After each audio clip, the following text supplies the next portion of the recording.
Bismillahirrahmanirrahim. Welcome to lecture number 18 of the course Software Quality Engineering. We are discussing different other models and techniques that are used for software testing. We know that software testing is very important to ensure quality, because quality engineering is overall a concept, and this concept could only be implemented, this concept can only be confirmed or introduced with software testing.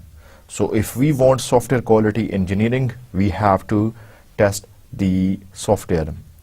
So we have been discussing different software techniques, different software testing subphases, types of testing, white box testing and black box testing, and system testing and integration testing, unit testing, regression testing.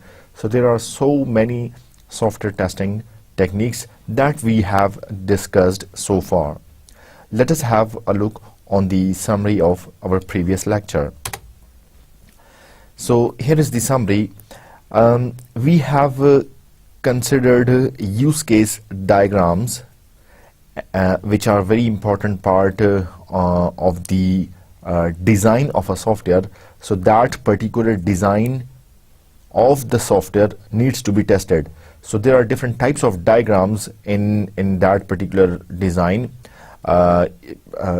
Usually in software engineering, UML diagrams are used, and use case diagram is one of the diagram out of those different UML diagrams. What actually a use case diagram is, we discussed in detail that there are different actors. Actor is a person, an entity who interacts with the software, who uses the software. So all those possible ways which that actor will use to interact with the software is called a use case diagram, and you put them, you note them. आप सारे use cases को लिख लेते हैं और हर interaction एक use case scenario कहलाता है. यूज केसेस को टेस्ट किया जाता है. यूज केसेस को टेस्ट करने के लिए हमारे पास 5 स्टेप प्रोसेस था, जिसमें पहले 2 स्टेप्स जो हैं वो ऑलरेडी हमने किसी भी यूज केस डायग्राम के लिए हम जो है वो यूज कर सकते हैं. Draw the use case diagram है और right the detailed use case text. तो उस यूज केस डायग्राम की डिटेल हमने लिखनी होती है, और हमने देखा था कि एक टेबल की सूरत में हमने डिटेल्ड यूज केस डिस्क्रिप्शन लिखी थी. फिर उसके बाद केस सिनेरियोज हम लिखते हैं.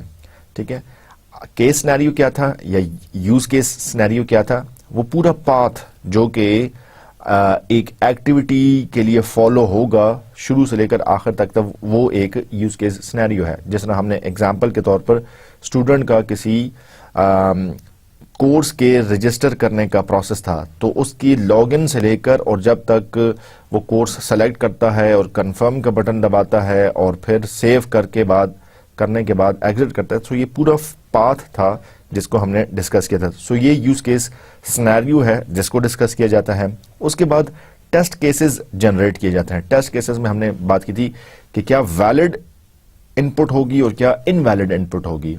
ठीक है, वैलिड इनपुट पर उसको क्या ऑपरेशन परफॉर्म करना चाहिए, क्या अल्टरनेट फ्लो होंगे, और इनवैलिड इनपुट पर क्या ऑपरेशन करना चाहिए, क्या जो है वो सॉफ्टवेयर कैसे रिस्पॉन्ड करेगा.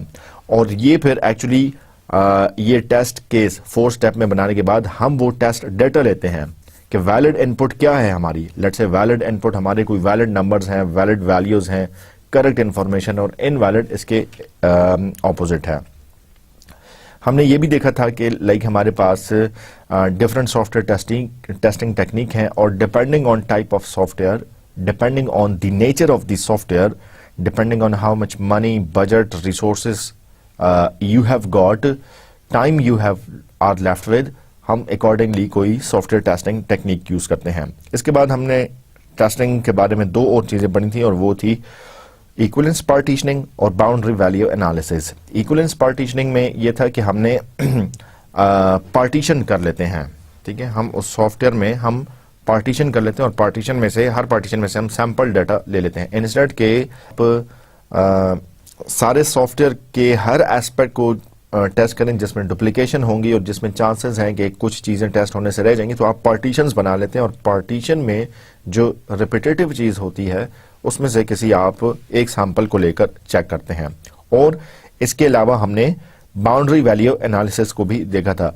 लाइक सॉफ्टवेयर की कुछ लिमिट है, ठीक है, उस सॉफ्टवेयर ने कुछ इनपुट लेनी है और उस इनपुट की लिमिट है, सो हम उस लिमिट से एक वैल्यूज या चंद वैल्यूज पहले देकर सॉफ्टवेयर का रिस्पॉन्ड देखते हैं और कुछ वैल्यूज उस लिमिट के बाद जो है वो देकर देखते हैं।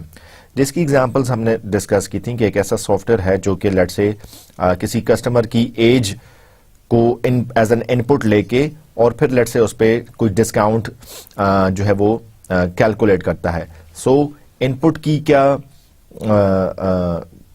रेंज थी, सो 18 से 25 या लेट से 18 ईयर्स से 40 ईयर्स तक की ये वैलिड रेंज है, ये सॉफ्टवेयर को वैलिड रेंज के तौर पर लेना चाहिए। सो जब हमने इसकी इक्विवेलेंस पार्टीशनिंग की तो हमने कहा कि 18 से पहले की जो नंबर्स हैं, जो एज होगी, वो एक पार्टीशन है, 18 से 40 ईयर्स की जो रेंज है वो एक और पार्टीशन है, और 40 ईयर्स की जो बाद है वो एक और पार्टीशन है, ठीक है। सो ये तो हो गई थी हमारी इक्विवेलेंस पार्टीशनिंग, और हम इंस्टेड के किसी एक पार्टीशन की हर वैल्यू को लेकर चेक करें, हम उस पार्टीशन में से सैंपल कोई वैल्यू लेकर हम चेक करते हैं। फॉर एग्जांपल अगर 40 से अबव की कोई वैल्यू थी तो 40 से अबव 41 भी है, 42 भी है, 43 भी है, 90 भी है, 100 भी है। सो हम सिर्फ सैंपल के तौर पर एक आध वैल्यू लेकर हम टेस्ट करते हैं। तो ये था हमारे पास इक्विवेलेंस पार्टीशनिंग। बाउंड्री वैल्यू क्या था कि वैलिड वैल्यू है 18 से 40, 18 से, फॉर एग्जांपल 18 से 40 ये वैलिड वैल्यू है। सो बाउंड्री वैल्यू क्या है, 18 की बाउंड्री वैल्यू क्या है, 19 भी बाउंड्री वैल्यू है और 17 भी बाउंड्री वैल्यू है। तो हम उस सॉफ्टवेयर को 17 देकर देखते हैं और हम उस सॉफ्टवेयर को 19 एज एन इनपुट देकर देखते हैं, और फिर ये चेक करते हैं कि क्या 17 पे उसने एरर मैसेज शो किया और 19 को उसने एक्सेप्ट किया, जो कि उसको करना चाहिए था। और इसी तरह 40 अगर अपर लिमिट है, सो हम 39 देकर देखते हैं, यहाँ पे उस सॉफ्टवेयर को 39 की वैल्यू को एक्सेप्ट करना चाहिए, और 41 जो कि 40 से ज्यादा हो जाता है वो इनवैलिड की पार्टीशन में आ जाता है, इनवैलिड रेंज में आ जाता है। सो ये बाउंड्री वैल्यूज भी हमने देकर सॉफ्टवेयर को अपने चेक किया। सो ये बड़ा इंपॉर्टेंट है कि आप इक्विवेलेंस पार्टीशनिंग करें और बाउंड्री वैल्यू एनालिसिस करके अपने सॉफ्टवेयर को आप चेक करें, क्योंकि एग्जॉस्टिव टेस्टिंग हर पॉसिबल वैल्यू को टेस्ट करना, ये इसका कोई फायदा भी नहीं है और ये बहुत टाइम कंज्यूमिंग और रिसोर्सेज है। तो हम सैंपल के तौर पर कुछ वैल्यू हर पार्टीशन में से ले लेते हैं। आइए जी बात करते हैं आज के लेक्चर्स की आउटलाइंस पर।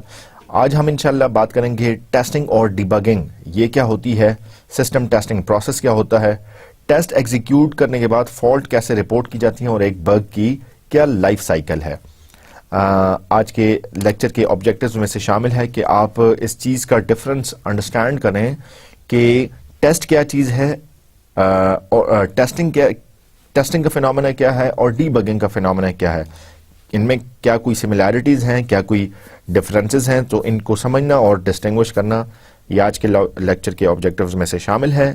इसके अलावा एक बग, एक एरर, एक प्रॉब्लम, इसकी क्या लाइफ साइकिल होती है, ये कब इनिशिएट होता है, कब ये कोई प्रॉब्लम जो है वो शुरू होता है, कब ये मैच्योर होता है, कैसे ये पेंट्रेट प्रोपोगेट करता है, किन कंडीशंस पर ये खत्म हो जाता है, इसको समझना ये भी आज के लेक्चर के ऑब्जेक्टिव्स में से शामिल है। अगली कुछ स्लाइड में हम कुछ आसान बातें जो हमने पिछले लेक्चर्स में देखी हैं उनको थोड़ा सा रिव्यू करेंगे और उसके बाद फिर हम मजीद डिटेल्स की तरफ जाएंगे। अब जैसा हमें पता है कि सॉफ्टवेयर टेस्टिंग जो है वो ज़रूरी इसलिए है क्योंकि सॉफ्टवेयर टेस्टिंग में आप सॉफ्टवेयर्स को या कंप्यूटर प्रोग्राम्स को चेक कर रहे होते हैं। अब चूंकि ये प्रोग्राम जो है ये ह्यूमंस ने बनाए हैं और ह्यूमंस जो है वो वेरी लाइकली है कि वो एरर करेगा, वो मिस्टेक करेगा, चाहे जानबूझकर हो या चाहे अनजाने में हो, उससे गलतियां होंगी, ठीक है। सो उन गलतियों को फाइंड आउट करना, उन एरर्स को देखना, ठीक है, ये बड़ा जरूरी है क्योंकि अनचेक्ड अगर कोई चीज सॉफ्टवेयर में रह जाती है सो वो आगे जाकर बहुत ज्यादा मसले मसाइल देती है। सॉफ्टवेयर के मसले मसाइल के अलावा जो है वो मतलब इसकी सोशल इम्प्लीकेशंस भी हो सकती हैं। सोशल इम्प्लीकेशन से मुराद ये है कि आपने एक बड़ी किसी ट्रस्टवर्दी सॉफ्टवेयर डेवलपर को एक सॉफ्टवेयर बनाने को दिया। अब किसी एरर की वजह से वो सॉफ्टवेयर जो है वो जब आपने यूज करना शुरू किया तो वो क्रैश कर गया या जिसकी वजह से कोई और प्रॉब्लम हो गया। अब उससे वो प्रॉब्लम किसी ह्यूमन एरर की वजह से रहा है, लेकिन आपके ख्याल में ये आया कि इसने सॉफ्टवेयर जो है वो बहुत ही बेकार क्वालिटी का बनाया, इसने पैसे भी मुझसे पूरे लिए और काम भी ठीक नहीं किया। सो आपका उसके बारे में, उस पर्सन के बारे में, उस कंपनी के बारे में एक नेगेटिव इम्पैक्ट आ गया। ठीक है, सो सॉफ्टवेयर में तो खराबियां थी, उस कंपनी, उस पर्सन के बारे में भी आपके जहन में नेगेटिव इम्पैक्ट आ जाता है। इसलिए इस किस्म के एरर्स को, प्रॉब्लम्स को फाइंड आउट करना ये बड़ा जरूरी है। और टेस्टिंग, हम कहते हैं कि सॉफ्टवेयर डेवलपमेंट की जो लाइफ साइकिल है उसमें एक इंपॉर्टेंट पार्ट है। कुछ केसेस में टेस्टिंग को एज ए सेपरेट फेज के तौर पर लिया जाता है, लेकिन याद रखें कि टेस्टिंग हर फेज में की जाती है। अगर आप एनालिसिस करने हैं, रिक्वायरमेंट स्पेसिफिकेशन करें, वहां पे भी टेस्टिंग होगी। अगर आप डिजाइन फेज में हैं तो वहां पे भी टेस्टिंग होगी। अगर आप एक्चुअल इंप्लीमेंटेशन या कोडिंग के फेज में आ गए तो वहां पे भी टेस्टिंग होगी। अगर आप सॉफ्टवेयर जो है वो एक्चुअली डिप्लॉय कर रहे हैं वहां पे भी टेस्टिंग होगी। अगर आपने सॉफ्टवेयर डिप्लॉयमेंट के बाद मेंटेनेंस फेज में आ गए हैं वहां पे भी सॉफ्टवेयर की टेस्टिंग होगी। सो सॉफ्टवेयर को end of software development life cycle में सिर्फ चेक करने की जरूरत नहीं है,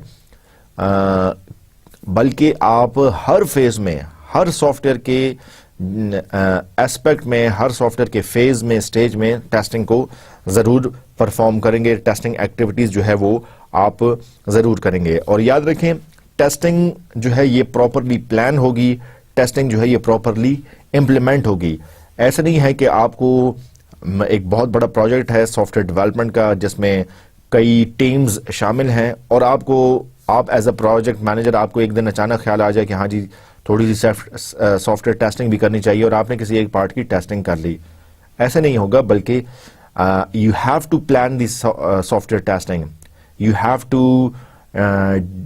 have to manage the software testing. So ये सारी डिटेल्स सॉफ्टवेयर टेस्टिंग के साथ शामिल हैं।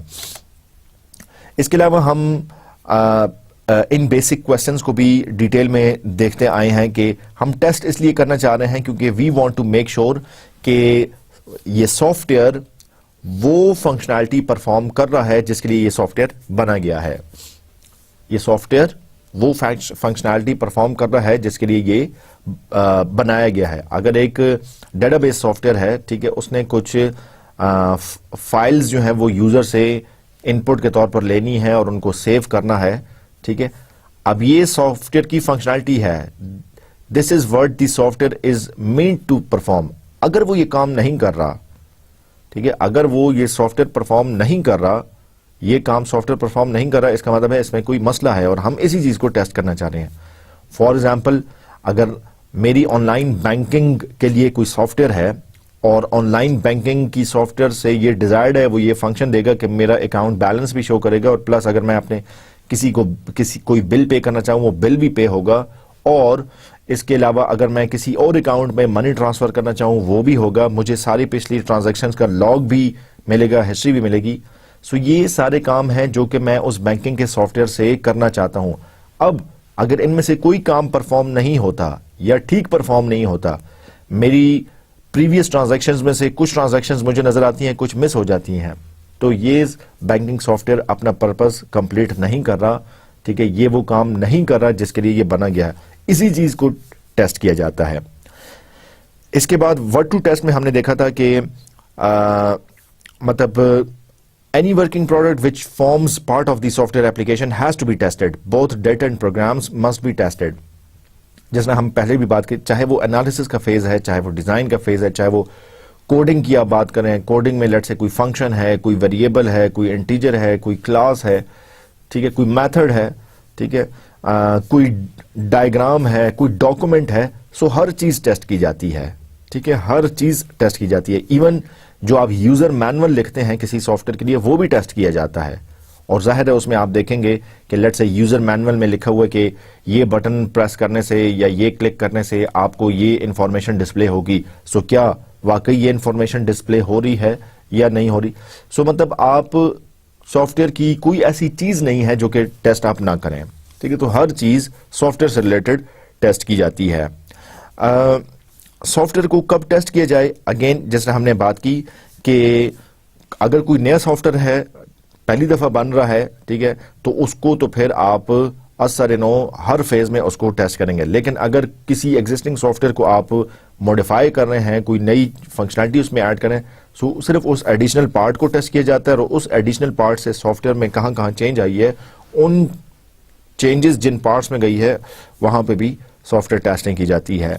और हु टेस्ट, कौन टेस्टिंग परफॉर्म करता है? वी आर वेल अवेयर कि हमारे पास प्रोग्रामर्स हैं, हमारे पास स्पेशलाइज्ड प्रोफेशनल्स हैं, हमारे पास थर्ड पार्टी टेस्टर्स हैं, हमारे पास प्रोजेक्ट मैनेजर है, और बहुत से केसेस में कस्टमर भी टेस्टिंग करता है, ठीक है, कस्टमर भी टेस्टिंग करता है। और रिकॉल करें, हमने ये बात की थी कि कस्टमर की टेस्टिंग यूजुअली क्या होती है, वो फिर एक्सेप्टेंस टेस्टिंग होती है। जब आपका सॉफ्टवेयर कंप्लीट हो चुका है, ठीक है, और फिर आप उससे ओवरऑल फंक्शनैलिटी उससे दिखा रहे हैं, हाँ जी, अब आप कस्टमर से पूछेंगे देख के बताइए कि क्या आपकी सारी फंक्शनैलिटी फीचर्स ये सॉफ्टवेयर परफॉर्म कर रहा है, क्या जो colour theme, design, layout, functionality ये आपने जो हमें बताई थी, क्या उसके अकॉर्डिंगली ये सॉफ्टवेयर बना है।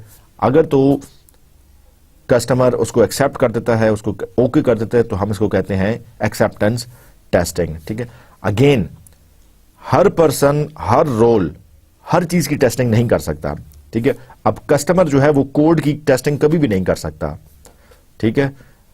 और इसी तरह कोड को जो है वो कस्टमर टेस्ट नहीं कर सकता, और इसी तरह जो है वो लेट्स से इंटरफेस की टेस्टिंग है, कलर स्कीम की टेस्टिंग है, उसकी ओवरऑल फंक्शनैलिटी है, वो डेवलपर नहीं कर सकता, ठीक है, क्योंकि एंड का जो इंटरफेस है, जो बंदा सॉफ्टवेयर यूज करेगा उसको एक्चुअली देखना है कि क्या उसकी रिक्वायरमेंट पूरी है या नहीं। सो रोल्स ढेर सारे हैं, इसमें मुख्तलिफ लोग स्पेसिफिकली कुछ चीजों को टेस्ट कर रहे होते हैं। सॉफ्टवेयर डेवलपमेंट लाइफ साइकिल के ये बेसिक स्टेजेस हैं। कुछ रिक्वायरमेंट डिजाइन, कोडिंग, टेस्टिंग और रिलीज से शुरू होता है, कुछ इंसेप्शन से शुरू होते हैं। मतलब मेनली यही होता है कि सबसे पहले प्रोजेक्ट का आइडिया आता है, फिर उसकी रिक्वायरमेंट्स लिखी जाती हैं, फिर उसको डिजाइन किया जाता है, फिर कोड किया जाता है। जो आपका बेसिक लाइफ साइकिल है उसमें टेस्टिंग को एज ए सेपरेट फेज के तौर पर लिया जाता है। लेकिन जैसा मैंने पहले कहा कि टेस्टिंग को एज ए सेपरेट फेज आखिर में लेना ये ज्यादा मौजू, ये ज्यादा सुटेबल नहीं है, क्योंकि अगर लेट से आपने कोडिंग कर ली है, आपने पूरे का पूरा सॉफ्टवेयर इंप्लीमेंट कर दिया और वहां पे कोई एरर अगर आ गया है, ठीक है, और वो एरर इस वजह से आया कि आपने रिक्वायरमेंट सही स्पेसिफाई नहीं की थी, ठीक है, तो इसका क्या मतलब है कि आप वापस जाके रिक्वायरमेंट्स को रीस्पेसिफाई करेंगे और सॉफ्टवेयर रीडिजाइन करेंगे और फिर पूरे का पूरा सॉफ्टवेयर रिकोड करेंगे? ऑब्वियसली ऐसा नहीं है, इसलिए हम कहते हैं कि हर फेज में टेस्टिंग करें। लेकिन यूजुअली जो नॉर्मली लिखा जाता है वो ये है कि डिजाइन, कोड, टेस्ट और फिर आप हैंड ओवर करते हैं या सॉफ्टवेयर रिलीज करते हैं और फिर उसकी सपोर्ट के फेज में या मेंटेनेंस के फेज में चले जाते हैं। यही बातें यहाँ पे भी लिखी हुई हैं कि सबसे पहले जो है वो आइडिया आता है कि जो सॉफ्टवेयर बनाया जा रहा है, उसमें प्रपोजल लिखा जाता है, निगोशिएशंस लिखी जाती हैं कि हाँ जी कितने अरसे में ये सॉफ्टवेयर चाहिए, कितना टाइम इस पे लगेगा, और दोनों parties, developer, software developing team और कस्टमर, ये दोनों साइन जो है वो एग्रीमेंट साइन कर लेते हैं या कॉन्ट्रैक्ट जो है वो साइन कर लेते हैं। फिर रिक्वायरमेंट्स का फेज है जिसको हम यूजर रिक्वायरमेंट स्पेसिफिकेशन या सॉफ्टवेयर रिक्वायरमेंट स्पेसिफिकेशन कहते हैं। एक है यूजर रिक्वायरमेंट स्पेसिफिकेशन, एक है सॉफ्टवेयर रिक्वायरमेंट स्पेसिफिकेशन, ठीक है। ये दोनों डॉक्यूमेंट्स लिखे जाते हैं। यूजर के पर्सपेक्टिव से सॉफ्टवेयर कैसे परफॉर्म करेगा ये यूआरएस में लिखा जाता है, ठीक है। और बिजनेस एनालिस्ट जिनको और जो कि फंक्शनल एक्सपर्टीज भी जिनके पास होती हैं वो बताते हैं कि ये एग्जैक्टली इस सॉफ्टवेयर को क्या फंक्शनैलिटी परफॉर्म करनी चाहिए, ठीक है। अब यूजर को नहीं पता कि डेटाबेस फॉर एग्जांपल क्या होती है और ये डिस्ट्रीब्यूटेड डेटाबेस इसमें यूज होगी या जो है वो इसमें HTML यूज होगा या जावा यूज होगी, ठीक है। यूजर को ये चीजें नहीं पता, ठीक है। तो जो बिजनेस एनालिस्ट हैं, जिनको सब्जेक्ट एक्सपर्ट्स जो हैं, वो फिर स्पेसिफाई करते हैं कि हाँ जी किन चीजों को, किन टूल्स को, किन टेक्नोलॉजीज को यूज करके इस सॉफ्टवेयर की डेवलपमेंट की जाएगी। इसी तरह डिज़ाइन का फेज है जिसको मेनली हम दो चीज़ों में डिवाइड करते हैं। हाई लेवल डिज़ाइन थोड़ा सा एब्स्ट्रैक्ट लेवल पे होता है, और लो लेवल डिज़ाइन जिसमें थोड़ी सी डिटेल्स होती हैं। सो मेनली या ब्रॉडली स्पीकिंग सॉफ्टवेयर कौन सी फंक्शनैलिटीज परफॉर्म करेगा, ये आप हाई लेवल डिज़ाइन में लिखते हैं, और फिर हर फंक्शनैलिटी की जो डिटेल हो सकती है वो आप लो लेवल डिज़ाइन में लिखते हैं। इसके बाद है फिर आप कोड करते हैं। अच्छा, आपने डिज़ाइन फेज में कोड, सूडो कोड भी लिख लेते हैं, ठीक है। सूडो कोड का मतलब आप जानते हैं कि आप without specifying any particular language, programming language, और विदाउट स्पेसिफाइंग कोड, ठीक है, code of a certain language आप जेनेरिकली लिख लेते हैं, ठीक है। अब फॉर एग्जांपल आप कहते हैं सूडो कोड में लिखते हैं आप integer a, integer b and integer c and c is equal to a plus b। अब ये मैंने जो आपको वर्बली एक फ्यू इंटीजर्स डिक्लेयर करने बताए हैं, ठीक है, ये अब आप, ये सूडो कोड है, इसको आप किसी भी लैंग्वेज में इंप्लीमेंट कर सकते हैं। सी में करें, सी प्लस प्लस में करें, जावा में करें। सी में कर रहे हैं तो इंटीजर सी के बाद इंटीजर स्पेस सी सेमीकोलन लिखेंगे, फिर इसी तरह बाकी। सो जेनेरिकली जो लैंग्वेज का कोड होगा उसको सूडो कोड कहते हैं, और किसी स्पेसिफिक टूल में, प्रोग्रामिंग टूल में अगर लिख रहे हैं तो वो फिर उसका एक्यूरेट या एग्जैक्टली जो उस प्रोग्रामिंग लैंग्वेज का कोड है वो फिर आप उसको यूज करते हैं। सो डिजाइन में आपने सूडो कोड लिख लिया। अब आगे कोडर की मर्जी है कि जो सूडो कोड लिखा गया था, मे बी कोडर जो है वो जावा में अगर एक्सपर्ट है सो वो सूडो कोड को जावा में इंप्लीमेंट करेगा। अगर वो लेट्स से किसी विजुअल प्रोग्रामिंग में एक्सपर्ट है, सी शार्प में एक्सपर्ट है, तो उस वो सूडो कोड को accordingly that particular language implement करेगा। इसी तरह डेटाबेस है, डेटाबेस में आप कहते हैं एक टेबल है, ठीक है, टेबल में ये कॉलम्स हैं।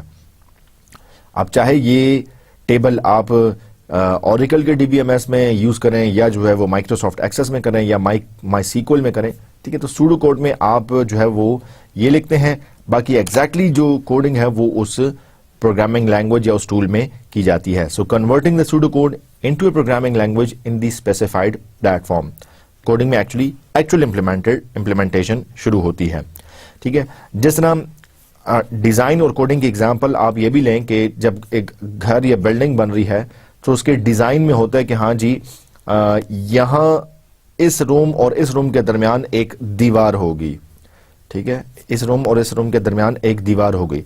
अब ये दीवार जो है वो लेट्स से जो आपकी क्लासिकल तरीके से जो ईंटें हैं उनकी भी हो सकती है, ये दीवार जो है वो किसी लकड़ी की पार्टीशन भी हो सकती है, ये दीवार कोई मोटे ब्लॉक्स से भी बन सकती है, ये दीवार किसी पत्थर की भी हो सकती है, ठीक है।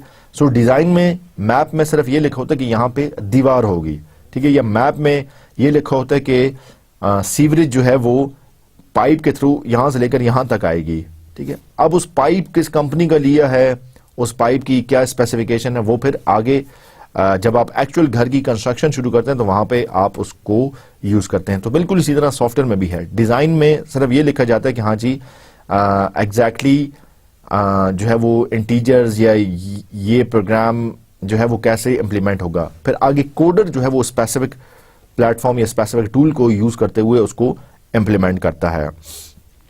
इसी तरह नेमिंग कन्वेंशन है, प्रोसीजर्स हैं, वेरिएबल्स हैं, फंक्शंस हैं, मेथड्स हैं, ठीक है, ये सारे के सारे जो है वो उसको इंप्लीमेंट किया जाता है।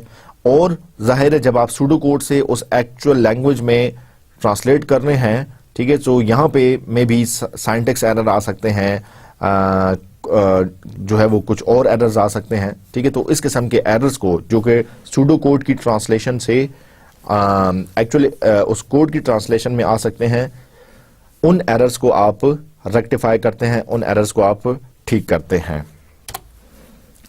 टेस्टिंग के डिफरेंट लेवल्स हैं, डिफरेंट टेक्निक्स हैं, डिफरेंट सब फेजेस हैं, ठीक है, डिफरेंट मेथड्स हैं, ठीक है। हम जानते हैं कि मेनली जो है वो यूनिट टेस्टिंग है, इंटीग्रेशन टेस्टिंग है, सिस्टम टेस्टिंग है और एक्सेप्टेंस टेस्टिंग है, ठीक है। इसके अलावा कंपोनेंट टेस्टिंग भी कही जाती है, इसके अलावा रिग्रेशन टेस्टिंग भी होती है। सो ये मुख्तलिफ किस्म के टेस्टिंग के लेवल्स हैं।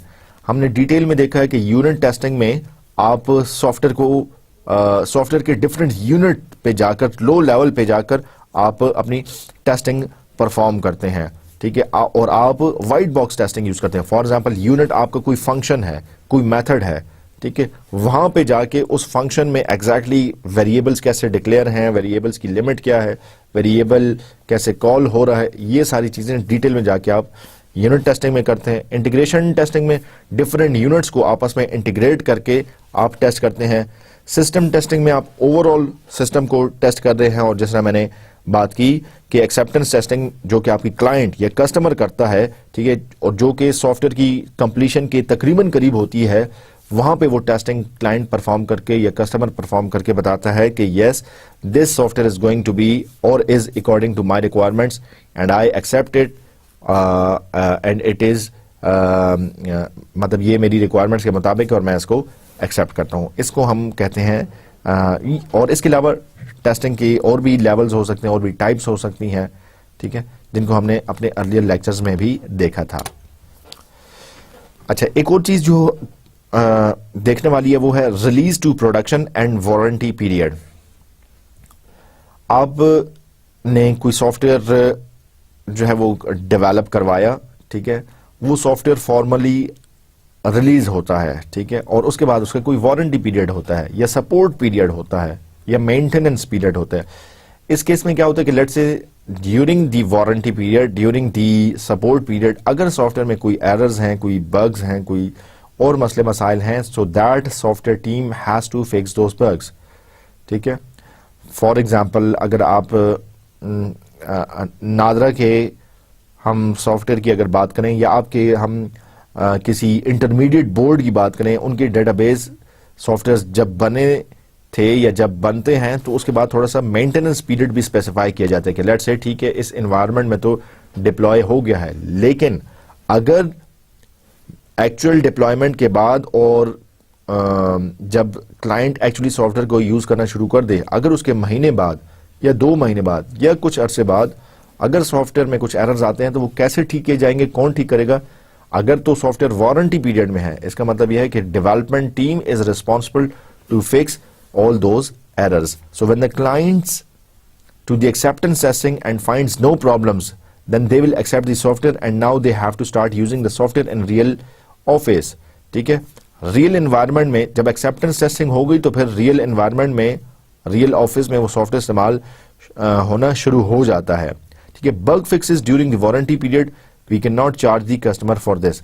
अगर तो लाइक आपके सॉफ्टवेयर का वारंटी पीरियड चल रहा है और उसमें कोई एरर्स आ गए हैं तो वो डेवलपमेंट टीम आपसे कोई भी पैसे लिए बगैर इस चीज की जिम्मेदार है कि वो सॉफ्टवेयर को ठीक कर दे। बिल्कुल इसी तरह जब आप मार्केट से कोई नया इलेक्ट्रॉनिक गैजेट खरीदते हैं या कोई इलेक्ट्रिक अप्लायंस या डिवाइस खरीदते हैं तो उसका 1 साल का वारंटी पीरियड होता है। इसका मतलब यह है कि 1 साल के दौरान अगर आप इस्तेमाल कर रहे हैं और उस प्रोडक्ट में, उस हार्डवेयर में, ठीक है, उस इलेक्ट्रिक अप्लायंस में कोई प्रॉब्लम आ गया तो कंपनी आपको फ्री ऑफ चार्ज ठीक करके देगी, ठीक है। उसके बाद 1 साल के बाद अगर वो डिवाइस खराब होती है, फिर वो आप अगर उसी कंपनी से ठीक करवा रहे हैं तो वो आपसे फिर चार्ज करेगी, या जो है वो किसी और कंपनी से आप ठीक करवा सकते हैं।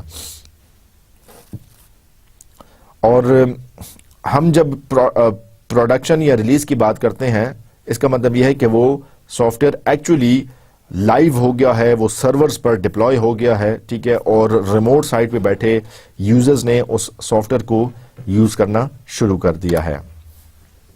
मेंटेनेंस फेज में भी बग्स आ सकते हैं, सो उन बग्स की फिक्सेस जो है वो शामिल हैं।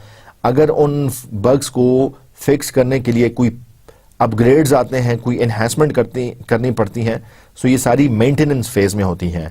आपने अक्सर सॉफ्टवेयर के जो है वो अपग्रेड वर्जन जो है वो अवेलेबल हो जाते हैं और उनको आपने यूज करते हुए, डाउनलोड करते हुए देखा होगा, जिसकी एक बड़ी कॉमन एग्जांपल ये हो सकती है कि आपने अपने स्मार्टफोन में डिफरेंट एप्लीकेशंस जो है वो इंस्टॉल की हुई हैं। अब वक्तन फवक्तन, वीक बाद, 2 वीक बाद, महीने बाद उसमें उन एप्लीकेशंस के कोई अपडेट्स आते हैं। वो एप्लीकेशन का अपडेट आना क्या मतलब है? अपडेट आने का मतलब ये है कि उस एप्लीकेशन में कहीं ना कहीं पे कोई एरर जो है वो रिसेंटली रिपोर्ट हुआ है, और ये अपडेट अगर आप उस अपने स्मार्टफोन में कर लेते हैं तो उसकी वजह से ये जो एरर है वो फिक्स हो जाएगा। और आप अक्सर देखते हैं जब अपडेट आया होता है, ठीक है, तो उसके बाद उन्होंने उसकी डिस्क्रिप्शन में उन्होंने लिखा होता है कि हमने फलाना बग या फलाना एरर जो है वो इसमें रिमूव किया है, या अगर कोई नया वर्जन आया तो वो उसमें लिखते हैं कि इस वर्जन में जो है वो ये चीज़ें इम्प्रूव्ड हैं. So after some time the software may become obsolete and will reach a point that it cannot be used. At that time it will be replaced by another software which is superior to that. This is the end of the software. ठीक है, मतलब अगर जब software launch होता है तो उसके कुछ अरसे तक जो है वो उसके एरर्स बग्स जो है वो फ्री उसके एरर्स और बग्स को रिमूव किया जाता है.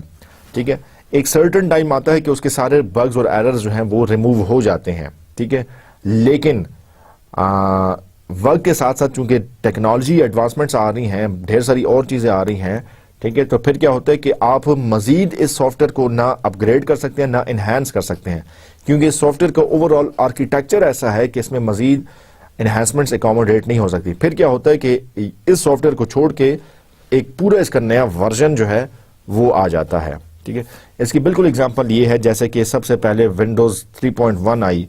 ठीक है, या जो है वो अगर आज से 20 साल पहले चले जाएं तो विंडोज़ 95 थी, फिर विंडोज़ 98 आई. अब 98 जब लॉन्च हुई तो ढेर सारे एरर्स जो है वो फिक्स होते गए. ठीक है, लेकिन एक लेवल आता है कि आपके एरर्स तो सारे फिक्स हो गए, लेकिन उसमें मजीद फंक्शनैलिटी मजीद आप एडिशनल चीज़ें नहीं ला सकते, मजीद एनहांसमेंट्स उसमें नहीं हो सकते.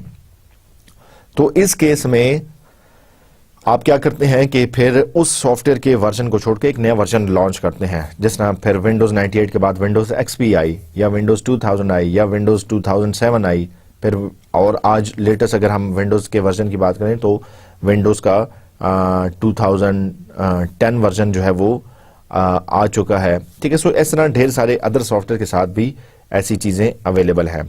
सो हर सॉफ्टवेयर में की एंड ऑफ लाइफ जो है वो इस तरह आती है. ठीक है, डेवलपमेंट मॉडल्स की अगर हम बात करें, वाटरफॉल मॉडल में हमें पता है कि रिक्वायरमेंट स्पेसिफाई होती हैं, फिर डिज़ाइन किया जाता है, फिर उसको इम्प्लीमेंट किया जाता है, और फिर जो है वो वेरिफिकेशन और मेंटेनेंस की जाती है. सो आप जो है वो जैसे बिल्कुल आबशार बहती है वाटरफॉल करता है, सो आपके इस वाटरफॉल मॉडल में भी यही है कि रिक्वायरमेंट स्पेसिफाई होंगी, वो आगे डिज़ाइन को पास होंगी, उस रिक्वायरमेंट्स की बेस पे सॉफ्टवेयर का डिज़ाइन आएगा, उन सॉफ्टवेयर की डिज़ाइन डिटेल्स की बेस पर सॉफ्टवेयर कोड या इम्प्लीमेंट होगा. आखिर में चेक किया जाएगा कि क्या ये सॉफ्टवेयर जिन रिक्वायरमेंट्स के तहत बनाना चाहिए था वो रिक्वायरमेंट सारी पूरी हो रही हैं, वेरीफाई किया जाता है, और लास्टली मेंटेनेंस की जाती है. सो ये एक किस्म का वाटरफॉल मॉडल है. इसके अलावा और भी ढेर सारे मॉडल्स हैं जैसे कि इंक्रीमेंटल मॉडल. इंक्रीमेंट मॉडल में आप सीरीज ऑफ इंक्रीमेंट में जो है वो अपने सॉफ्टवेयर को डेवलप करते हैं. अब ये इंक्रीमेंट 1 है, इसमें जो रिक्वायरमेंट्स आपको पता चली, ठीक है, वो आपने डिज़ाइन किया और वो इम्प्लीमेंट किया. कुछ अर्से बाद मजीद रिक्वायरमेंट्स आपको पता चली, आपने उनको डिज़ाइन किया और उनको इम्प्लीमेंट किया. कुछ अर्से बाद मजीद नई रिक्वायरमेंट्स आपने आइडेंटिफाई की, उनको डिज़ाइन किया और उनको इम्प्लीमेंट किया. सो इम्प्लीमेंटेशन जो है वो इम्प्रूव होती जा रही है सीरीज ऑफ इंक्रीमेंट्स में. ठीक है, सीरीज ऑफ इंक्रीमेंट्स में. अब ये पूरी के पूरा फेज एक इंक्रीमेंट है, ये दूसरा इंक्रीमेंट है, ये तीसरा इंक्रीमेंट है. सो सॉफ्टवेयर आपका इंक्रीमेंट्स में बनता है. ठीक है, हम इस डिस्कशन में नहीं जाएंगे कि वाटरफॉल मॉडल बेहतर है या इंक्रीमेंटल मॉडल बेहतर है. जाहिर है डिपेंड करता है सॉफ्टवेयर की टाइप पर, लेकिन ब्रॉडली स्पीकिंग अगर आपकी रिक्वायरमेंट्स अगर आपकी सारी रिक्वायरमेंट्स स्पेसिफाई हो गई हैं और आपको पता है कि ये सारी रिक्वायरमेंट्स क्लियर हैं, इसमें कोई एम्बिगुइटी, कोई वेग चीज़ें नहीं हैं, और कोई नई रिक्वायरमेंट के आने के चांसेस भी नहीं हैं. ठीक है, ये नई रिक्वायरमेंट्स को क्लाइंट नहीं देगा और आप उसको अपडेट नहीं करेंगे, फिर तो वाटरफॉल मॉडल बेहतर है. लेकिन अगर रिक्वायरमेंट वक्त के साथ साथ आनी है, आप एज अ डेवलपर क्लियर नहीं है कि ये रिक्वायरमेंट कैसे स्पेसिफाई होगी, ये रिक्वायरमेंट को कैसे फुलफिल किया जाएगा, सो फिर आप इंक्रीमेंटल मॉडल यूज करते हैं. इसमें हमारे पास बाकी सॉफ्टवेयर मॉडल्स भी हैं. अच्छा, अगर हम प्रोग्रामिंग की बात करें, एक्सट्रीम प्रोग्रामिंग मॉडल क्या है? ठीक है, एक और टाइप का मॉडल है जिसमें आप देख सकते हैं कि लाइक आप रिक्वायरमेंट स्पेसिफिकेशन और डिजाइन को छोड़कर जो है वो आप कोडिंग स्टार्ट शुरू कर देते हैं. ठीक है, आप स्ट्रेट अवे जो बेसिक रिक्वायरमेंट्स आपको पता है उनकी बेस पर जो है वो आप कोडिंग स्टार्ट शुरू कर देते हैं। ठीक है, और लेटर ऑन लेट्स से जो जो चीजें क्लियर होती जाती हैं उस आप अपने कोड को भी मॉडिफाई और एनहांस करना शुरू कर देता है। अब इसमें इस पर्टिकुलर इमेज में, ठीक है, एक बड़ा इंटरेस्टिंग फैक्ट बताया गया है कि यहाँ पे 4 एम्प्लॉयज हैं या 4 प्रोग्रामर्स हैं। इनका बॉस कह रहा है कि भाई आप लोग इमीडिएटली कोडिंग स्टार्ट करें। ठीक है, और उसको ये कह रहे, इनको ये इंस्ट्रक्शंस दी जा रही है कि आप लोग कोडिंग स्टार्ट करें। क्या कोड करना है, ठीक है, मैं ये देखता हूं। ठीक है, क्या कोड करना है मैं ये देखता हूं। So I will go up and find out what they need, मतलब वो क्लाइंट क्या चाहता है। ठीक है, मतलब मैं जाके ये देखता हूं कि क्लाइंट को चाहिए क्या, लेकिन उससे पहले आप कोडिंग स्टार्ट करें। सो ऑब्वियसली ये मॉडल भी यूज होता है। ठीक है, अब आपके जहन में आ रहा होगा कि ये कैसे अप्रोप्रिएट है जबकि रिक्वायरमेंट्स ही नहीं पता। सो जैसा मैंने पहले कहा कि कुछ रिक्वायरमेंट आपके जहन में होती हैं, based on that particular requirement you actually start coding, और फिर जो जो रिक्वायरमेंट्स आती जाती हैं आप वो एकोमोडेट करना शुरू करते हैं। अच्छा जी, अब हम बात करते हैं टेस्टिंग और डिबगिंग की। टेस्टिंग क्या है और डिबगिंग क्या है? टेस्टिंग और डिबगिंग में जो फर्क है वो ये है कि टेस्टिंग प्रॉब्लम्स को आइडेंटिफाई करती है। ठीक है, प्रॉब्लम्स को आइडेंटिफाई करना ये टेस्टिंग का काम है, और डिबगिंग का काम क्या है कि उन प्रॉब्लम्स को रिमूव करना। टेस्टिंग का काम है कि प्रॉब्लम्स, एरर्स, बग्स को आइडेंटिफाई करो। डिबगिंग का काम है कि उनको रिमूव करो। ठीक है, सो टेस्टर जो है वो बग्स और एरर्स को आइडेंटिफाई करता है, ढूंढता है कि भाई कहां पे मसला है। ठीक है, डिबगर का काम है कि उस एरर को जो कि टेस्टिंग में आइडेंटिफाई हुआ है उसको फिक्स करे, उसको ठीक करे। सो टेस्टिंग कौन परफॉर्म करता है?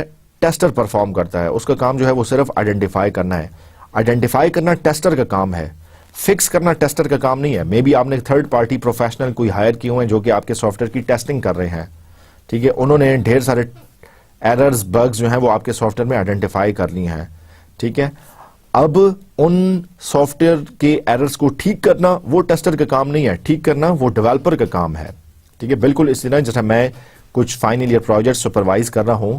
ठीक है, तो स्टूडेंट अपने सॉफ्टवेयर को जब मुझे शो करते हैं, डेवलप जितना उनसे सॉफ्टवेयर डेवलप हो जाता है वो अगर मुझे शो करते हैं, ठीक है, तो मैं एज अ टेस्टर उस सॉफ्टवेयर को टेस्ट करता हूं। मैं देखता हूं कि क्या इसमें ये फंक्शनैलिटी मौजूद है, क्या ये फीचर ठीक काम कर रहा है। ठीक है, अब स्टूडेंट तो अपने हिसाब से ठीक डेवलप करके लाए हैं, लेकिन मैं जब उसको टेस्ट करता हूं और मैं कुछ एरर्स, कुछ प्रॉब्लम्स आइडेंटिफाई करता हूं और मैं उनको बताता हूं कि हाँ जी इसमें ये मसले हैं। अब आइडेंटिफाई करना ये मेरा काम है, उन एरर्स को, बग्स को रिमूव करना ये उन स्टूडेंट का काम है क्योंकि वो डेवलपर्स हैं। ठीक है, सो मैं एज अ टेस्टर के तौर पर एक्ट करता हूं और स्टूडेंट जो है वो एज अ डेवलपर के तौर पर डील करते हैं। मैं एरर्स आइडेंटिफाई करता हूं, स्टूडेंट्स एरर को रिमूव करते हैं। ठीक है, जब एरर्स, मैं एज अ टेस्टर जब कोई एरर, कोई बग, कोई प्रॉब्लम आइडेंटिफाई कर रहा हूं तो मुझे पीछे सोर्स कोड जानने की जरूरत नहीं है कि सोर्स कोड कैसे लिखा गया है, फंक्शन ठीक डिफाइन था या नहीं। मैं ओवरऑल देखता हूं कि ये फंक्शनैलिटी अचीव नहीं हो रही, ये रॉन्ग वेरिएबल्स, ये रॉन्ग इनपुट जो है वो एक्सेप्ट कर रहा है, हालांकि इसको नहीं करनी चाहिए। ठीक है, सो मैं बैकएंड पे कैसे कोडिंग हुई है, क्या इंप्लीमेंटेशन डिटेल्स हैं, वो मेरे लिए जानना जरूरी नहीं है, लेकिन डेवलपर के लिए, स्टूडेंट जो एज अ डेवलपर एक्ट कर रहे हैं उनके लिए ये चीजें जानना बड़ा जरूरी है। सो टेस्टिंग और डिबगिंग में डिफरेंस है। अच्छा, इसी तरह हम सिस्टम टेस्टिंग प्रोसेस की अगर बात करें तो हम अगेन टेस्टिंग की जो 3 मेन एक्टिविटीज हैं उनको हम जहन में लेकर आएंगे। याद रखिए टेस्टिंग की 3 मेन एक्टिविटीज हैं। टेस्टिंग पहले प्लान होगी, उसके बाद टेस्टिंग एग्जीक्यूट होगी, और तीसरे बाद टेस्टिंग जो है वो एनालाइज होगी। सो ये 3 एक्टिविटीज हमने पहले भी देखी थी और हम इनको ब्रीफली आज दोबारा इस पे एम्फेसाइज कर रहे हैं। इसको सिस्टम टेस्टिंग प्रोसेस कहते हैं। प्लान में आप क्या कर रहे हैं? ठीक है, प्लान में आप एमटीपी क्रिएट करते हैं। एमटीपी क्या है? Master test plan, which means by आपका जो मैनेजर है, प्रोजेक्ट मैनेजर है या टेस्ट मैनेजर है या टीम लीड है, वो क्या करता है? पूरा प्लान बनाता है। प्लान ये बताता है कि हाँ जी टेस्टिंग किस तारीख से शुरू होगी, कितने लोग इसमें इन्वॉल्व होंगे, एग्जैक्टली क्या चीज़ टेस्ट करेंगे, क्या सॉफ्टवेयर के ये कंपोनेंट्स टेस्ट करने के लिए हमें कोई हार्डवेयर भी ज़रूरत है, अगर हार्डवेयर ज़रूरत है तो उसको परचेज कब करना है, कितनी कॉस्ट उस पर स्पेंड करनी है, कितना बजट अवेलेबल है, ये सारी चीज़ें उस मास्टर टेस्ट प्लान में लिखी जाती हैं। उसके बाद में क्रिएट डिटेल्ड टेस्ट प्लान में हम प्लान में ये लिखा जाता है कि ये जो है वो टेस्ट सिनेरियोज क्या होंगे, एग्जैक्टली आप क्या चीज़ टेस्ट करना चाह रहे हैं, ठीक है, टेस्ट कंडीशंस क्या होंगी, टेस्ट डाटा आप उसको क्या देंगे, और डिटेल टेस्ट केसेस में जैसे हमने कहा कि हाउ टू टेस्ट, ठीक है, कोई रॉन्ग वेरिएबल्स देख के, रॉन्ग इनपुट देख के आप देखते हैं कि चीज़ें कैसे काम कर रही हैं। सो ये प्लान में सारा आपने डॉक्यूमेंट कर लिया। याद रखें प्लान की जब आप बात कर रहे हैं तो अभी तक आपने एक्चुअल टेस्टिंग स्टार्ट नहीं की, एक्चुअल टेस्टिंग आपने अभी स्टार्ट नहीं की। एक्चुअल टेस्टिंग स्टार्ट होती है एग्जीक्यूशन के फेज में, जब आप टेस्ट उस सॉफ्टवेयर पर लॉन्च कर रहे हैं, इंप्लीमेंट कर रहे हैं, ठीक है, जब आपने एक्चुअल टेस्टिंग शुरू कर दी। सो जब एक्चुअल टेस्टिंग शुरू करेंगे तो उसके बाद जो है वो कोई एरर्स आइडेंटिफाई होंगे, कोई बग्स आइडेंटिफाई होंगे, ठीक है, उन एरर्स और बग्स को एनालाइज करना, उनका फॉलो अप करना, ठीक है, उसका रिग्रेशन करना, ये थर्ड फेज में आता है। सो एग्जीक्यूशन के दौरान आने वाले एरर्स को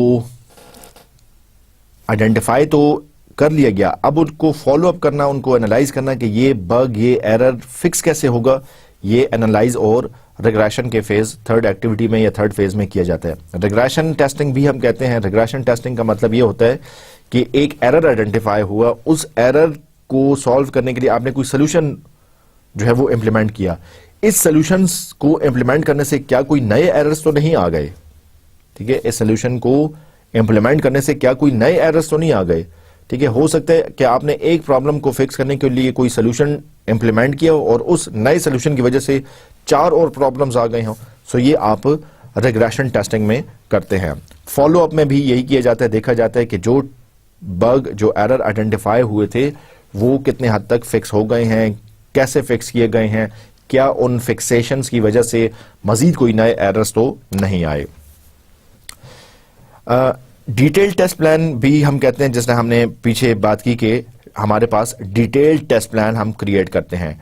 डिटेल टेस्ट प्लान में क्या देखा जाता है, configuration, all parts of for existence, मतलब आप सॉफ्टवेयर के सारे पार्ट्स को प्लान करते हैं कि इन सारे पार्ट्स को टेस्ट करना है। सिक्योरिटी, ठीक है, how the safety measures work, क्या इस टेस्टिंग से सॉफ्टवेयर कहीं क्रैश तो नहीं कर जाएगा, क्या कोई ऐसी सॉफ्टवेयर के साथ कोई चीज तो नहीं हो जाएगी जिसकी वजह से सारा लेट से कोड जो है वो इरेज हो जाए या कोई और मसले मसाइल हो जाएंगे, या लेट से अगर वो सॉफ्टवेयर ऐसा है कि उसने किसी हार्डवेयर के साथ इंटरैक्ट करना है, सो ऐसा तो नहीं होगा कि सॉफ्टवेयर की उस टेस्टिंग के दौरान कोई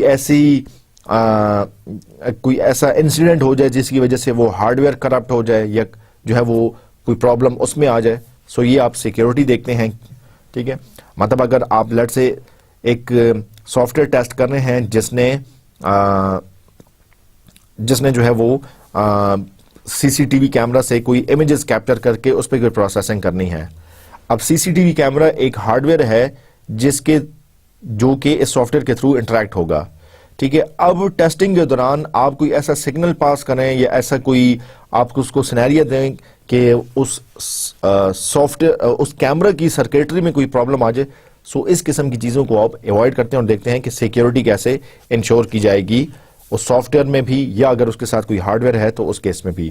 फंक्शनैलिटी भी आप देखते हैं, ठीक है, फंक्शनैलिटी को भी एक्चुअली टेस्ट करना ये पर्पस होता है। और फंक्शनैलिटी में आप ये देखते हैं कि रिक्वायरमेंट्स क्या थी, ठीक है, कस्टमर ने क्या रिक्वायरमेंट्स स्पेसिफाई की थी। Performance with more users and more data, आप देखते हैं कि ठीक है सॉफ्टवेयर बन गया, अब आप actually more number of users और डाटा ला के देखते हैं कि अब ये परफॉर्मेंस इसकी डिग्रेड तो नहीं हो रही। लेट्स से आपने एक सर्वर के लिए एक सॉफ्टवेयर बनाया जो डिफरेंट क्यूरीज को लेकर यूजर्स की तरफ से इंटरनेट के थ्रू डिफरेंट क्यूरीज आएंगी और वो उसको आंसर करेगा। अब जब आप उसकी परफॉर्मेंस चेक करते हैं, ठीक है, तो आप देखते हैं कि हाँ जी, मैं पहले let's say 50 users simultaneously transaction करेंगे तो मैं देखूंगा कि ये सॉफ्टवेयर कैसे परफॉर्म कर रहा है। फिर 100 यूजर्स साइमल्टेनियसली परफॉर्म ट्रांजैक्शन करेंगे, ठीक है, सो फिर इसकी परफॉर्मेंस चेक की जाएगी। 500 यूजर्स अगर इकट्ठे at the same time, at the very same moment अगर उस सॉफ्टवेयर के साथ इंटरेक्ट करना चाह रहे हैं और ट्रांजैक्शन करते हैं, तो फिर सॉफ्टवेयर जो है वो कैसे बिहेव करेगा, रिस्पॉन्ड करेगा, फिर उसकी क्या परफॉर्मेंस होगी। सो ये भी आप डिटेल टेस्ट प्लान में लिखते हैं कि परफॉर्मेंस इसकी कैसे चेक होगी। और एनवायरनमेंट है, लेट्स से कि आपने किस एनवायरनमेंट में सॉफ्टवेयर को टेस्ट करना है। जैसे हम अक्सर बात करते हैं कि सॉफ्टवेयर आपका डेवलप जब हो रहा है, सो वो डेवलपर की मशीन पर, डेवलपर के कंप्यूटर पर डेवलप हो रहा है, जबकि उसको इम्प्लीमेंट या एक्चुअल यूज जो है वो मे बी किसी गेमिंग कंसोल में हो, किसी स्मार्टफोन में हो, किसी सर्वर में हो, ठीक है, किसी और हार्डवेयर में हो, एम्बेडेड सॉफ्टवेयर की अगर हम बात करें। सो एक्चुअली उस एनवायरनमेंट में जाके सॉफ्टवेयर को कैसे टेस्ट करना है, ये भी आप डिटेल टेस्ट प्लान में स्पेसिफाई कर देते हैं। इसके बाद है हमारे पास डिटेल टेस्ट केसेस। जैसे हमने लास्ट में बात की थी डीटीसी, आप जो है वो डीटीसी भी क्रिएट करते हैं, ठीक है। सो डीटीसी में आप क्या करते हैं, टेस्ट केस आईडी बनाते हैं, टेस्ट केस डिस्क्रिप्शन लिखते हैं, टेस्ट के प्री रिक्विजिट्स, टेस्ट को आप क्या इनपुट्स देंगे, और कोई स्टेप्स अगर शामिल हैं, और क्या रिजल्ट्स एक्सपेक्टेड हैं, ये सारी चीज़ें हम जो है वो डिटेल टेस्ट केसेस में लिख लेते हैं। जिसने हमने पिछले लेक्चर में यूज केस को टेस्ट किया था, ठीक है। सो आपने देखा था कि यूज केस के साथ उसकी डिटेल लिखी जाती है, ठीक है। सो डिटेल्ड लिखना जो है ये भी उस डिटेल टेस्ट केस का एक हिस्सा है, ठीक है। यूजली आप ये सारी डिटेल्स उसमें लिख सकते हैं। इसके अलावा जो है वो सिंपल फंक्शनैलिटी कैसे आइडेंटिफाई होगी, कम्युनिकेटिव फंक्शनैलिटी कैसे होगी, लाइक अगर एक सॉफ्टवेयर के एक पार्ट से दूसरे किसी सॉफ्टवेयर के पार्ट में डाटा ने ट्रांसमिट होना है, वो कैसे होगा। इसी तरह end to end test cases को क्रिएट किया जाता है। End to end test cases क्या है, फुल सीक्वेंस, कि यहां से यूजर स्टार्ट होगा, ये एक्शन परफॉर्म करेगा, उसको फिर ये स्क्रीन मिलेगी, उसके बाद वो ये एक्शन करेगा, ये सिलेक्शन करेगा, और आखिर में ये काम होगा। सो पूरा सीक्वेंस में आपने देखते हैं कि क्या ये सारा काम ठीक तरीके से परफॉर्म होगा या इस सीक्वेंस के दौरान कोई एरर या कोई प्रॉब्लम आ रहा है। अच्छा जी, टेस्ट एग्जीक्यूशन और फॉल्ट रिपोर्ट, ये एक बड़ा इंपॉर्टेंट कॉन्सेप्ट है, एक बड़ी इंपॉर्टेंट चीज है। मतलब आपने टेस्ट एग्जीक्यूट तो कर लिया, ठीक है, उसमें अगर कोई एरर आ जाता है उसको आप हैंडल कैसे करेंगे, कोई फॉल्ट आ गई है उसको रिपोर्ट कैसे करेंगे, that is a very necessary thing to be addressed. अब टेस्ट केस असाइनमेंट की बात करते हैं। सो टेस्ट केस कौन असाइन करता है, कौन बताता है कि हाँ जी डेवलपर ने ये चीज टेस्ट करनी है, कोडर ने जो है वो ये चीज टेस्ट करनी है, कस्टमर ने ये चीज चेक करनी है। सो ये टेस्ट केस असाइनमेंट, ये जो आपका प्रोजेक्ट मैनेजर है, ये टेस्ट लीड है, वो स्पेसिफाई करता है। टेस्ट एनवायरनमेंट सेटअप जो है वो किया जाता है, लेट्स से किसी स्पेसिफिक ऑपरेटिंग सिस्टम के लिए वो अगर सॉफ्टवेयर बन रहा है, कोई स्पेसिफिक डेटाबेस है उसके लिए बन रहा है, कोई स्मार्टफोन एप्लीकेशन है, ठीक है, वो एनवायरनमेंट भी लिखी जाती है, स्पेसिफाई की जाती है। और उस टेस्ट को रन करने के लिए किस किस्म का डाटा चाहिए, जैसा मैंने बात की कि आप अगर उसकी परफॉर्मेंस चेक करना चाहते हैं और आप ये देखते हैं कि 500 यूजर्स अगर उस सर्वर सॉफ्टवेयर पर simultaneously at the very same time अगर ट्रांजैक्शन करते हैं, सो सॉफ्टवेयर की परफॉर्मेंस क्या होगी।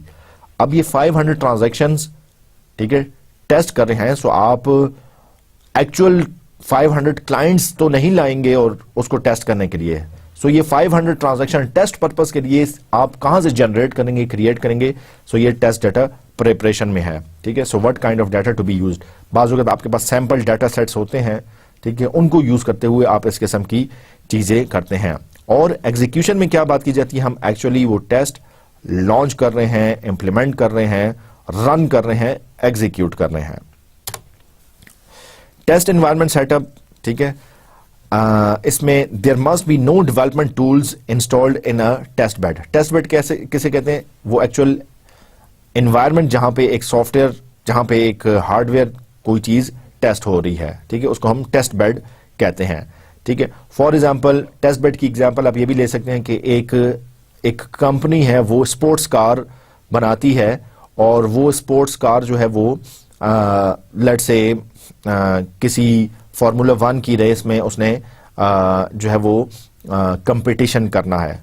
अब फार्मूला 1 के जो ट्रैक्स हैं, लेट्स से वो 10-10 माइल्स पर हैं या 5-5 माइल्स के वो उनके डिफरेंट ट्रैक्स हैं, ठीक है। सो इस स्पोर्ट्स कार के लिए क्या किया जाता है, एक टेस्ट बेड क्रिएट किया जाता है, एक सैंपल ट्रैक जो है वो क्रिएट किया जाता है जो कि उस फार्मूला 1 के ट्रैक्स की का सिमिलर होता है, और यहां पे फिर उस स्पोर्ट्स कार को एक्चुअली ड्राइव करके देखा जाता है कि इन शार्प कर्व्स पे, लेट्स से बारिश में, लेट्स से गीली ट्रैक पर ये कार कैसे परफॉर्म करती है, कैसे बिहेव करती है।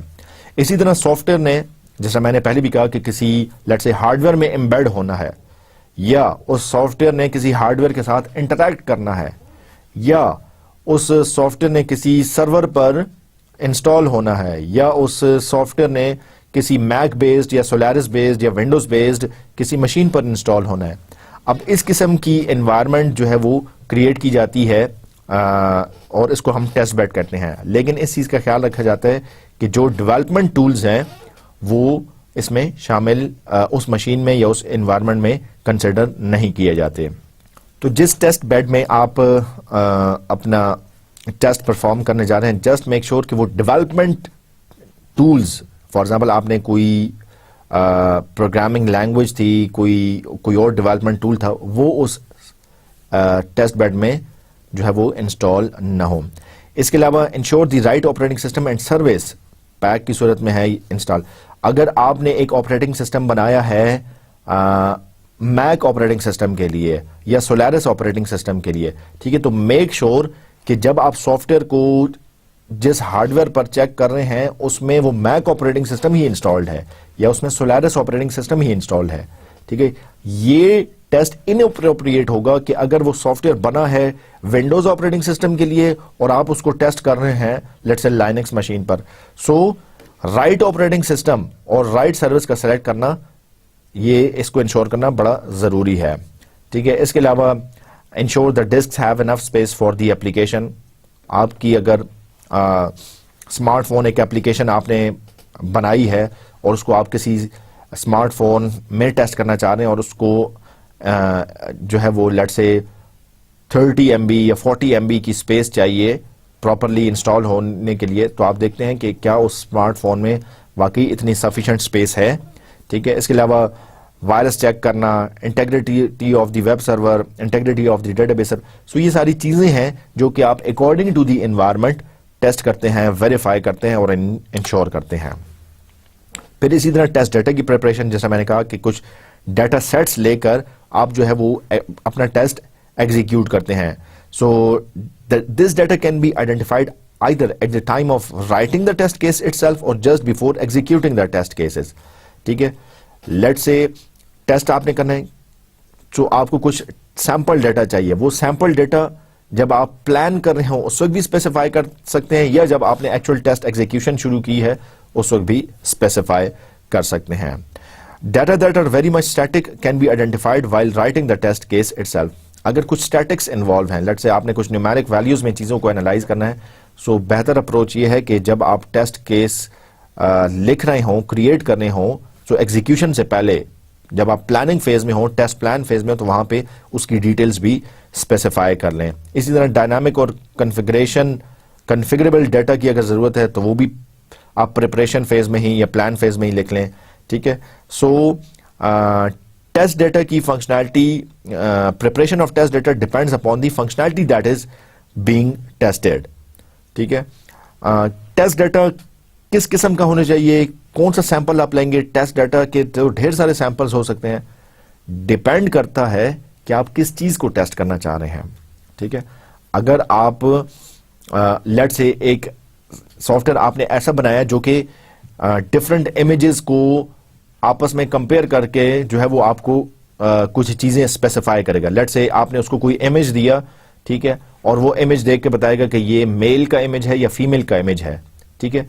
सो इसके लिए आप जब इसको टेस्ट डाटा देंगे सो वो इमेजेस होंगे, रादर के वो कोई टेक्सचुअल डाटा हो, रादर के वो कोई MP3 फाइल हो, रादर के वो कोई और चीज हो। तो इस केस में टेस्ट डाटा क्या होगा, वो इमेजेस होंगे। सो आप क्या फंक्शनैलिटी चेक कर रहे हैं, अकॉर्डिंगली आप अपना डाटा सेट भी सेलेक्ट करेंगे। और फिर आपका जो वेरी इंपॉर्टेंट फेज है सेकंड वन, जिसको हम कहते हैं actual test execution. Test execution में आप क्या करते हैं, या टेस्ट रन जब आप कर रहे हैं उसमें इन चीज़ों को देखा जाता है। Auto install in default mode, let's say अगर ऑटोमेटिक टेस्टिंग आप यूज़ करने हैं या मैनुअल टेस्टिंग यूज़ कर रहे हैं, सो उसकी क्या डिटेल्स ही। Does the installer check for the prerequisites, अगर लेट्स से ऑटोमेटिक टेस्टिंग है और इंस्टॉलर आप यूज़ कर रहे हैं, सो क्या वो इंस्टॉलर प्री रिक्विजिट्स चेक करता है कि नहीं। लेट्स से प्री रिक्विजिट में था कि हाँ इसमें इतनी फ्री स्पेस होनी चाहिए, प्रोसेसर इतना होना चाहिए, ठीक है, और ये ऑपरेटिंग सिस्टम होना चाहिए, तो फिर ये टेस्ट रन हो सकते हैं। सो क्या इंस्टॉलर ने टेस्ट एग्जीक्यूट या रन करने से पहले इन चीज़ों को चेक किया, ठीक है। और क्या टेस्ट रन करने के लिए अगर कुछ प्रिविलेजेस चाहिए थे, लेट्स से एडमिनिस्ट्रेटर के प्रिविलेजेस चाहिए थे, तो क्या एडमिनिस्ट्रेटर के प्रिविलेजेस मौजूद हैं ताकि ये टेस्ट रन किया जाए, ठीक है। सो इसी तरह डिस्क एंड मेमोरी स्पेस है, लाइसेंस एग्रीमेंट है, राइट प्रोडक्ट की है, डिफॉल्ट पाथ्स वगैरह है। इसी तरह different install type like custom, full और कम्पैक्ट है। सो ये सारी चीज़ें भी टेस्ट एग्जीक्यूशन में चेक की जाती हैं, ठीक है। So that is all about the actual test execution.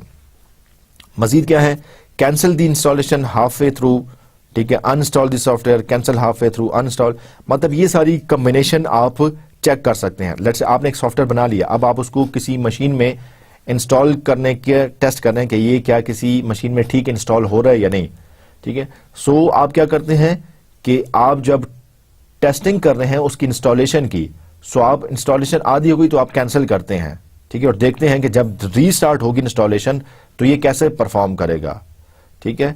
इसी तरह अनइंस्टॉल करके आप दोबारा उसको रीइंस्टॉल करते हैं, ठीक है। सो आप जो है वो कई कॉम्बिनेशन के थ्रू उस सॉफ्टवेयर की इंस्टॉलेशन को जो है वो चेक कर रहे होते हैं। सेम मशीन पर भी इंस्टॉल करके देखते हैं, किसी दूसरी मशीन पर भी इंस्टॉल करके देखते हैं। इंस्टॉलर के फोल्डर्स पहले से क्रिएट हों, शॉर्टकट फाइल्स अगर कोई क्रिएट होती हैं, अगर उसकी रजिस्ट्री में एंट्रीज होती है, ये सारी चीज़ें आप देख रहे हैं कि सॉफ्टवेयर जो है वो अपनी इंस्टॉलेशन के दौरान ये चीज़ें चेक कर रहा है या नहीं कर रहा। लेट्स से सॉफ्टवेयर को अपनी इंस्टॉलेशन के दौरान कोई रजिस्ट्री में एंट्री करनी चाहिए थी, तो क्या उसने रजिस्ट्री में एंट्री की, और अगर उसने एंट्री नहीं की तो इसका मतलब है कि कोई इसमें प्रॉब्लम है, कोई एरर है, उसको फिक्स किया जाए।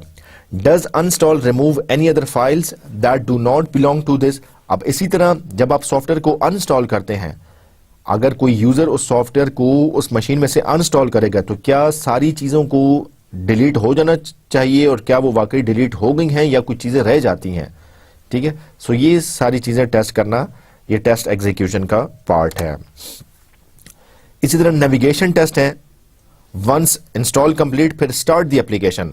पहले तो ये आपने ये जो चीजें थी ये उस सॉफ्टवेयर को उस एक्चुअल एनवायरनमेंट में इंस्टॉलेशन से रिलेटेड जो चीजें आप चेक कर रहे हैं वो यहां पे जिक्र किया। फिर इंस्टॉलेशन के बाद जो चीजें चेक करने वाली हैं वो ये है कि आप जो है वो एप्लीकेशन को रन करते हैं, स्क्रीन को देखते हैं, मेन्यूज को, टूल बार्स को, आइकन्स को, लिंक्स को, बटन्स को, ये सारी चीजें आप चेक कर रहे हैं। टाइटल्स को आप देख रहे हैं, एक स्क्रीन से दूसरी स्क्रीन पर किस क्लिक के थ्रू जाना चाहिए, बैक स्क्रीन पर क्या वाकई बैक स्क्रीन आ रही है, अगर एप्लीकेशन क्लोज करके दोबारा ओपन की जाती है तो कैसे सॉफ्टवेयर रिस्पॉन्ड करता है। ये सारी चीजें टेस्ट एग्जीक्यूशन का हिस्सा है। टेस्ट एग्जीक्यूशन में इन सारी चीजों को देखा जाता है। इसके अलावा एक है कोर फंक्शनल टेस्ट, जिसमें दो चीजें हैं, बिल्ड वेरिफिकेशन टेस्ट बीवीटी और build acceptance test. Build verification test क्या है, a set of test scenarios और test cases must be identified as critical priority such that if these tests do not work the product does not get acceptance from the test team। मतलब build verification test क्या है कि ये test perform होंगे तो उसके बाद जो है वो सॉफ्टवेयर की एक्सेप्टेंस होगी। अगर ये टेस्ट परफॉर्म नहीं हुए किसी भी वजह से, ठीक है, सो फिर सॉफ्टवेयर जो है वो it does not get accepted. Let's say वो मेन फंक्शनैलिटी से रिलेटेड है, लेट्स से वो यूजर नेम और पासवर्ड वेरीफाई करने के बाद उसको लॉगिन स्क्रीन डिस्प्ले करने से रिलेटेड है, ठीक है। सो वेरिफिकेशन से रिलेटेड जो चीजें हैं वो आपकी बीवीटी में आ जाती हैं, ठीक है। और जब बीवीटी परफॉर्म हो जाए, मतलब वो सारे टेस्ट, यहां पे आपने बीवीटी में क्या देखना है, क्रिटिकल प्रायोरिटी, जो चीज जरूर टेस्ट आप करेंगे, ठीक है। अगर वो चीज परफॉर्म नहीं हुई उस सॉफ्टवेयर में, तो आगे सॉफ्टवेयर को जाने की जरूरत नहीं है, आगे किसी और किस्म की टेस्टिंग करने की जरूरत ही नहीं है, क्योंकि जो मेन चीजें वो तो सॉफ्टवेयर में हो नहीं रही, तो आगे जाके किसी और चीज को टेस्ट करने का कोई फायदा नहीं है। सो अगर ये क्रिटिकल प्रायोरिटी वाली सारी चीजें आपने चेक कर ली, उसके बाद आप फिर एक्सेप्टेंस टेस्ट की तरफ आते हैं, बिल्ड एक्सेप्टेंस टेस्ट, जिसको BAT कहते हैं। This involves feeding the values to the program as per test input. ठीक है, तो फिर जो different functions and different modules हैं उनको आप इनपुट देकर देखते हैं कि ये कैसे रिस्पॉन्ड कर रहा है, सीक्वेंसिंग कैसी है, एक क्लिक के बाद दूसरे क्लिक पे ठीक जा रहा है या नहीं जा रहा, फंक्शन कीज, ये सारी चीजें ठीक काम कर रही हैं। सो ये फंक्शनैलिटी से रिलेटेड दो चीजें हैं जो कि चेक की जाती हैं। अगर अब बात आ रही है, अगर कोई प्रॉब्लम आ गया तो उसको आप, कोई बग आ गया, कोई फॉल्ट आ गई, तो उसको आप कैसे रिपोर्ट करेंगे। ठीक है, अब आप देख सकते हैं कि एक टेबल बनाया गया है और उसमें उस एरर, उस बग से रिलेटेड सारी डिटेल्स जो हैं वो लिख ली गई हैं। Let's say test problem report TPR, इसकी आईडी क्या है।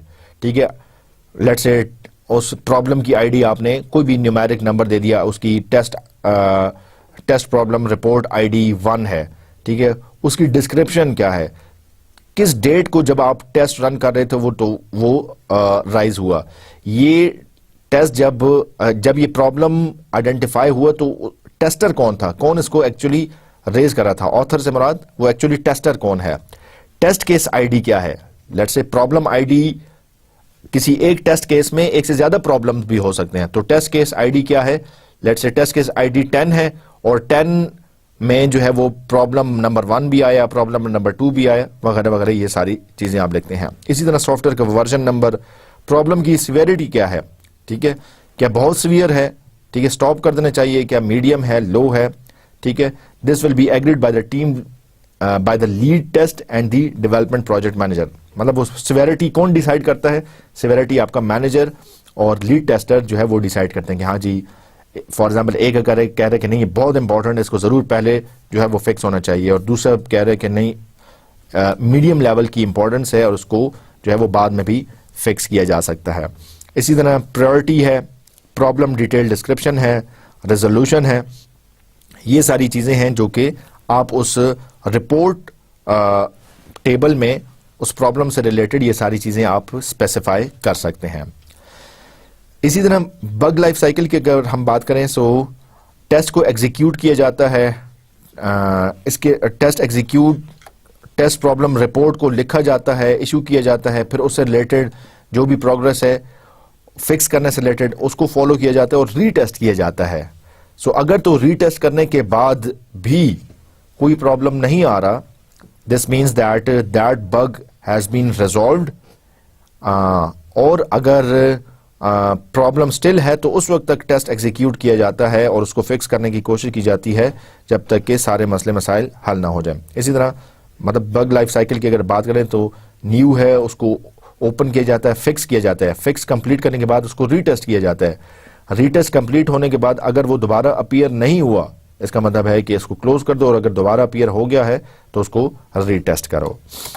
और लास्टली हमारे पास बग ट्रैकिंग टूल्स हैं। डिफरेंट टूल्स को, मतलब डिफरेंट सॉफ्टवेयर टेस्टिंग टूल्स आप यूज करते हुए अपने सॉफ्टवेयर को टेस्ट कर सकते हैं। कुछ के नाम यहाँ पे मेंशन है, ठीक है, जिस तरह सॉफ्टस्मिथ QM मॉनिटर है, बगजिला है, HPE क्वालिटी सेंटर है, जीरा वगैरह, ये सारे आपके टूल्स हैं जिनको आप यूज करके अपने सॉफ्टवेयर को टेस्ट कर सकते हैं। Here is the summary of today's lecture. आज के लेक्चर में हमने डिफरेंस देखा कि टेस्टिंग और डिबगिंग में क्या डिफरेंस है, और जो 3 टेस्टिंग की एक्टिविटीज़ हैं जिसमें टेस्ट प्लान, टेस्ट रन और एग्जीक्यूशन, और टेस्ट फॉलोअप या एनालिसिस, सो क्या डिटेल्स हैं इनको हमने आज डिटेल में एक्सप्लोर किया। डिफरेंट एग्जांपल्स को हमने देखा, और हमने देखा कि कौन से स्टेप्स जो है वो फॉलो किए जा सकते हैं। उन एरर्स को रिमूव करने के, आइडेंटिफाई करने के बाद रिमूव किया जाता है और रीटेस्ट किया जाता है। I hope you enjoyed today's lecture. I'll see you with more details inshallah in our next lecture. Until then, take care of yourself. Goodbye and Allah Hafiz.